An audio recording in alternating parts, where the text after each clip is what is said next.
Mom, I can't continue living like this with Ethan and his mom barely letting me eat. Suddenly, an SOS call came from my once cheerful daughter, Ileana. Ileana, come back home. I instinctively shouted. Ileana had become worryingly thin. I won't forgive Ethan and his mother, I resolved with determination. I'm Jana, a 50-year-old housewife.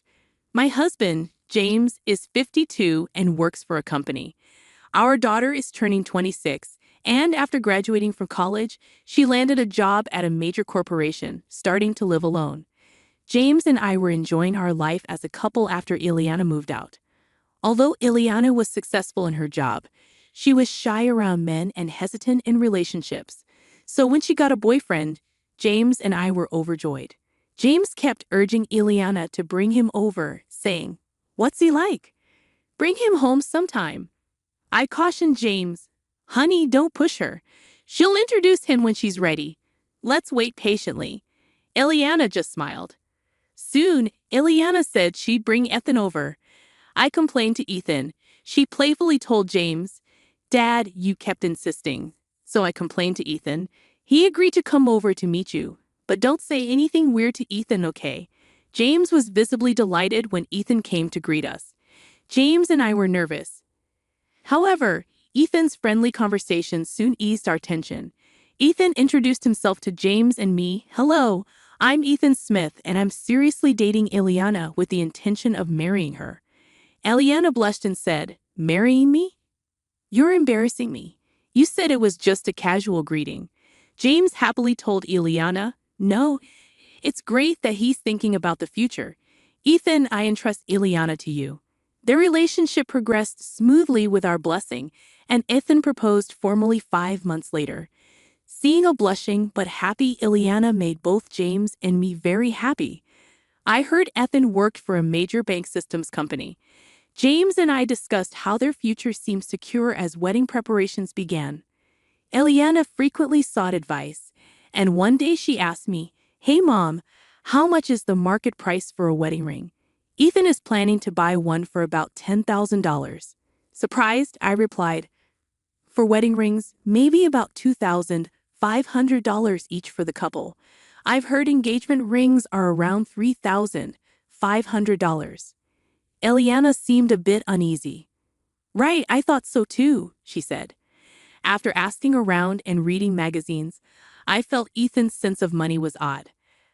However, when Ileana said, "Ethan insists it's a once-in-a-lifetime thing and wants me to have something nice," I conveniently interpreted it as Ethan wanting to give her a special gift. After some time, the two moved out of their bachelor's residence and into a condominium in New York. The area was very expensive but very convenient for commuting. I was a little concerned and said to Ileana, "Hey Ileana, the area you and Ethan live in must be pretty expensive to rent, right? Are you going to be able to afford the monthly payments?" She reassured me, "Don't worry, Mom. Ethan's working hard and earns a decent salary too. His job requires living near the bank. Ethan is a systems engineer at a bank systems company. If there is a problem, Ethan needs to rush to the site, even in the middle of the night. That's why the location had to be close to the bank, within a short taxi ride. Apparently, Ethan's company gives a substantial housing allowance, so we're fine." "Don't worry, Mom." Not fully understanding the company's situation, I nodded. I simply accepted it as the way things were. Months passed, and I invited Ileana for lunch before her marriage. Ileana and I used to frequently enjoy lunch outings together. However, after her marriage, when I extended the invitation, she often declined, citing work commitments or prior plans. James suggested that perhaps she was just busy with her new married life, but it didn't feel like Ileana was simply occupied.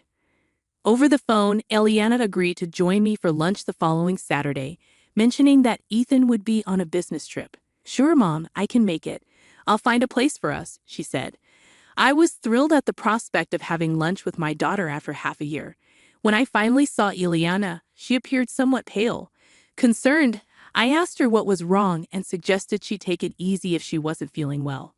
"No, I'm fine." Ileana reassured me. "I've just been tired from overtime lately.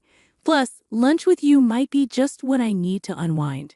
She managed a weak smile, and we enjoyed a good chat for about 2 hours. Suddenly, Ileana's phone rang, and she looked shocked when she saw the display. She told me, "Mom, I have to go home already. Ethan's mother is calling." Ileana explained that Ivy, Ethan's mother, was at their place. Surprised, I apologized for keeping her during such a busy time, and she hurriedly left. Another half-year passed, and during this time, something terrible happened to Ileana. I learned about it from a phone call from her.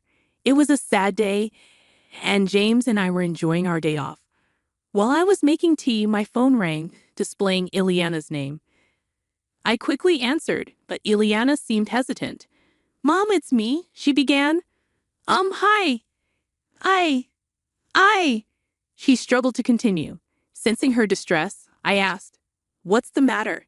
Did something happen?" Eliana remained silent for a while, and I patiently waited for her to speak. Eventually, she said, "Mom, I can't live like this anymore. Ethan and his mom barely let me eat. I might not survive if this continues." Shocked, I listened intently, my heart sinking at her words. "Are you okay? It sounds like things are really bad. Why don't you come back home?" I asked Ileana, concerned.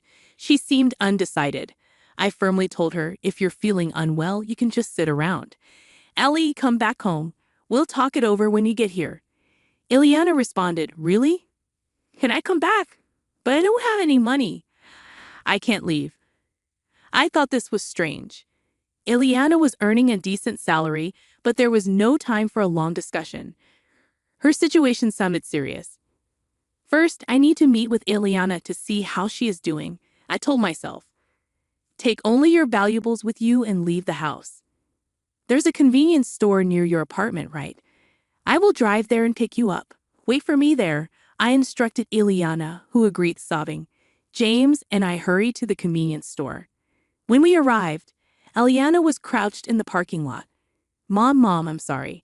I shouldn't have done this," she said, breaking down into tears. I hugged Ileana, and together with James, we helped her into the car. She was terribly thin and almost gray in complexion. What could have happened to her? I was astonished. "I'll not be able to come down here. Let's take her home soon and give her a good rest." "We need to talk to Ethan," James said. I agree. Yes, right now, letting Ileana rest is our top priority. When we arrived home, Ileana, possibly due to exhaustion, immediately fell asleep on the sofa. After she woke up, I served her some easy-to-eat food.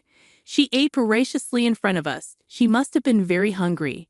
It was shocking to hear her stories about not being allowed to eat and having no money. "What do you mean you're not allowed to eat?" I asked. Ileana explained, "My salary is lower than Ethan's, so Ethan and his mom, Ivy, keep telling me to save more. Gradually, my food portions were reduced." "Really? But you're making the food, right? Because you're a married couple and you eat the same food, right?" I inquired. Ileana shook her head, "No. For the past 6 months, Ivy has been cooking Ethan's meals. I'm not even allowed in the kitchen." James asked, "Ivy is in your house? This is the first time I'm hearing about this. Does this mean Ivy is staying there all the time?" Ileana explained that Ivy had moved in with them about 6 months ago, and they started living together gradually, right around the time Ileana and I had lunch. Ivy had an argument with her husband and came to stay with Ethan for just a week, but then Ethan got mad at his father and told Ivy she could stay indefinitely. I was shocked and glanced at James, who seemed to feel the same. Ileana continued, "Since then, Ivy has been criticizing my budgeting, saying it's all wrong and that I can't manage money at all. After Ivy criticized the budget, she took control of the household finances. Moreover, Ethan did not oppose Ivy at all and instead joined her in blaming me. Now I'm controlling Ethan's and my entire salary," Ileana said. Ivy saw Ileana's pay slip and demanded she work more, including overtime, Ileana told us. Ethan also told Ileana, "Yes, that's right. I agree with more overtime. It's nice to have my mom doing the housework. You're lucky, Ileana." Ivy scrutinized Ileana's pay slips, always looking for unnecessary expenses. Eventually, she found something else to criticize: the cafeteria deductions. Ileana's company has a cafeteria, and lunch costs are deducted from her salary. Ivy told Ileana, "You're spending too much on lunch. I'll make you a lunchbox from now on. Stop eating at the cafeteria." Ileana's attempts to argue were met with attacks from both Ivy and Ethan, I added. Whenever I try to speak up, Ivy and Ethan gang up on me. It never ends up being a calm discussion, Ileana confided. My thoughts are suppressed by Ivy and Ethan. Now, Ethan and Ivy control all of my salary, leaving me with almost no money of my own. When I wanted to go to the hair salon, Ivy called it extravagant and reluctantly gave me money. Ivy also complained about my makeup being too expensive, telling me to buy cheaper products. Ileana can't even buy new clothes. But Ivy never complains about Ethan's spending. Ethan seems to spend money lavishly. Ileana began to sob as she recalled these painful events. James and I listened in disbelief. Then, Ileana's phone rang. She flinched and turned pale. I instinctively answered the phone for her. It was Ivy. "So, isn't this Ileana's phone? Why is Johnny answering?" Ivy asked. I replied, "Hello, it's been a while. Ileana is not feeling well. I can talk to you on her behalf." Ivy said, "Is that so? Well, all right. Could you tell Ileana to come back home soon?" I replied, "Unfortunately, I can't do that. Ileana is unwell. She'll stay here until she recovers." Ivy retorted, "You're coddling her too much. As a mother, you should educate her properly. She can't manage a budget or do household chores. It's always one problem after another." Struggling to find the right words, I remained silent. Then Ivy changed the topic, asking, "So, Ileana will be commuting to work from your home?" I replied, "Yes, considering her health. We'll need to discuss this with her company, but for now, she'll be commuting from here." Ivy then said, "Please tell Ileana to return as soon as she's well." I responded, "Excuse me, Ivy, but I think it's necessary for us, including Ethan, to have a discussion about the future living arrangements." Ivy snorted and said, "Fine, we can talk anytime," before hanging up. I couldn't understand why Ivy was so confident, but at least Ileana was safe for now. We needed to focus on her health, feelings, and plan our next steps. That night, after Ileana went to sleep, James and I discussed the situation. The next day, Ileana was examined at a hospital. As expected, she was underweight and not sleeping well. After talking with her, we decided she should take a leave of absence from work. She enjoyed my cooking, saying it was delicious. I asked her, "What were you eating while living with Ethan? What kind of meals did Ivy prepare for you?" Ileana said, "My mother-in-law only cooks for Ethan and herself. I always had bread ends from a local bakery. They sell bread ends very cheaply. That's what I used to eat." I was shocked. Ileana had been deprived of proper meals, while Ivy and Ethan ate normally, just bread ends. "Since when? What about your lunchbox? Didn't Ivy prepare that too?" I asked. Ileana replied, "I should have been stopped from eating at the company cafeteria by Ivy since 3 months ago. My lunchbox was just bread ends in a container." Feeling embarrassed, I resorted to eating secretly in the break room when no one was around. Ileana confided that Ivy would taunt her about not earning as much as Ethan, insinuating that with her salary, bread ends were all she deserved. She had been surviving on just bread ends for 3 months. I was shocked, and James, who overheard everything, couldn't hide his surprise. Ileana, tired from sharing, lay down to rest. James expressed concern. "This is serious. We need to investigate further. If Ethan or Ivy calls again, give me some time to gather more information." I agreed. Yes, I think this is going too far. James and I began looking into Ileana's circumstances. I started by calling her work colleague, who mentioned that recently, Ileana had been doing a lot of overtime and looked pale.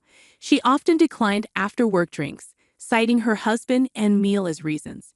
James also spoke to Ileana's boss, who commented, "I've been concerned about Ileana lately because she's been doing too much overtime. She seemed desperate to work. Ileana is so conscientious. Maybe she's been pushing herself too hard.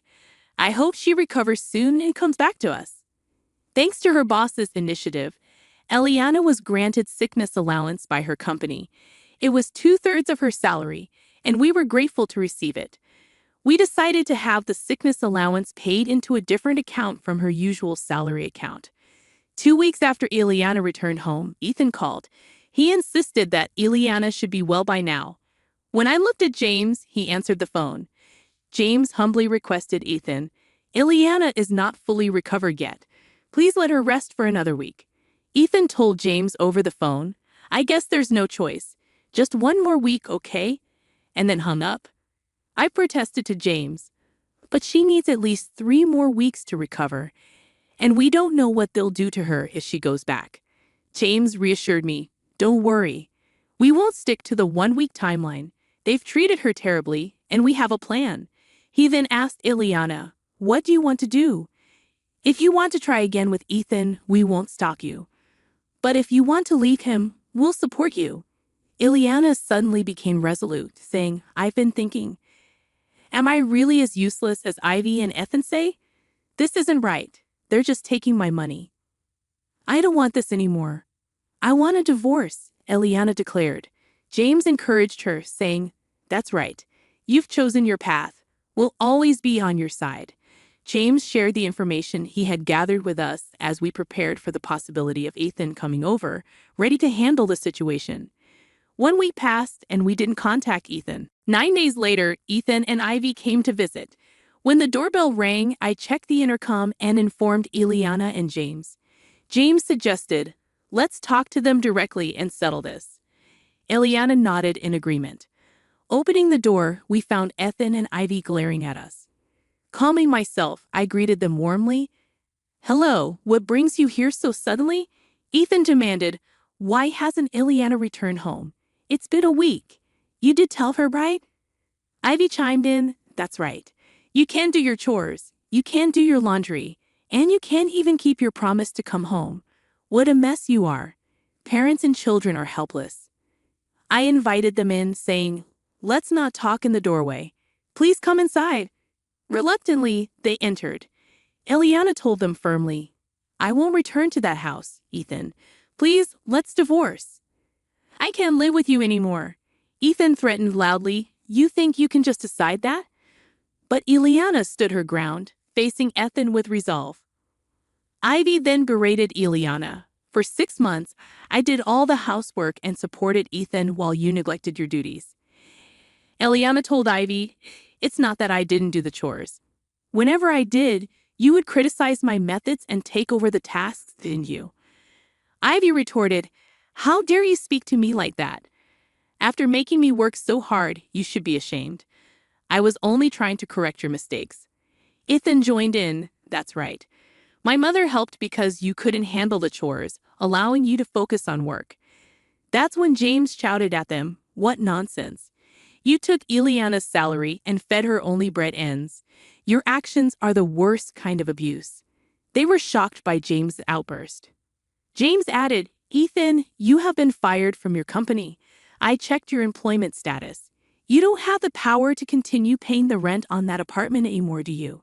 Ethan began to look uneasy. Eliana added, "I didn't know until Dad told me." James continued, "I hired a detective to find out. Ethan, you were fired 6 months ago for an affair with your boss's wife."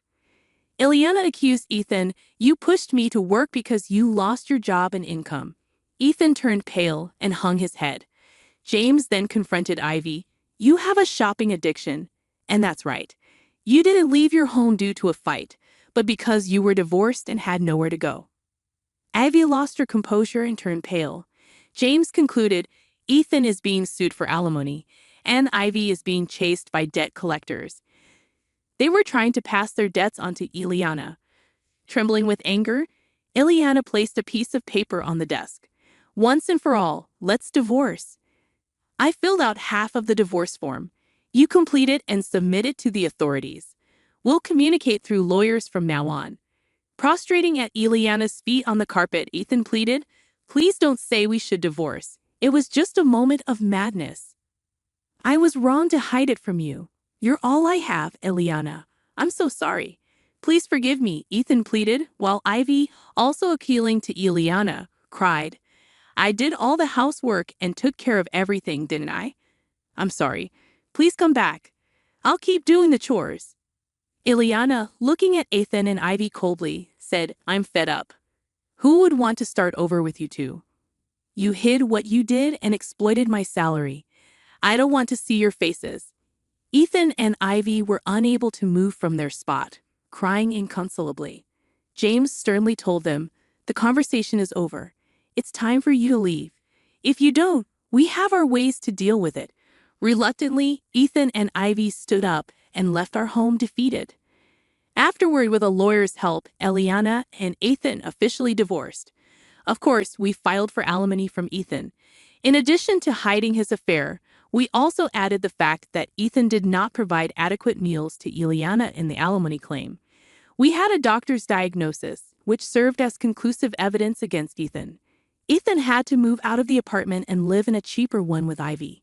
Now he works day and night to pay the alimony to Eliana, and Ivy, not working, has become the target of Ethan's anger, and they constantly fight. Our lawyer informed us about Ethan and Ivy's current situation. Ileana fully recovered and returned to work. She seems to be enjoying her work more than ever. She apologized to me and James, saying, I'm sorry for being a divorcee and coming back home. Thank you for all your help with the divorce. I'll be staying here for a while. I hugged her, saying, divorce doesn't matter. The fact that you're alive and well is all that matters to us. James added, don't overdo it. You're a hard worker, and sometimes you keep things to yourself too much. Eliana admitted, I should have talked to you both sooner. I tried to handle too much on my own. Seeing Ileana's smile return was truly heartwarming, and James, who stood by us and fought against Ethan and Ivy, proved to be incredibly reliable. I fell for him all over again.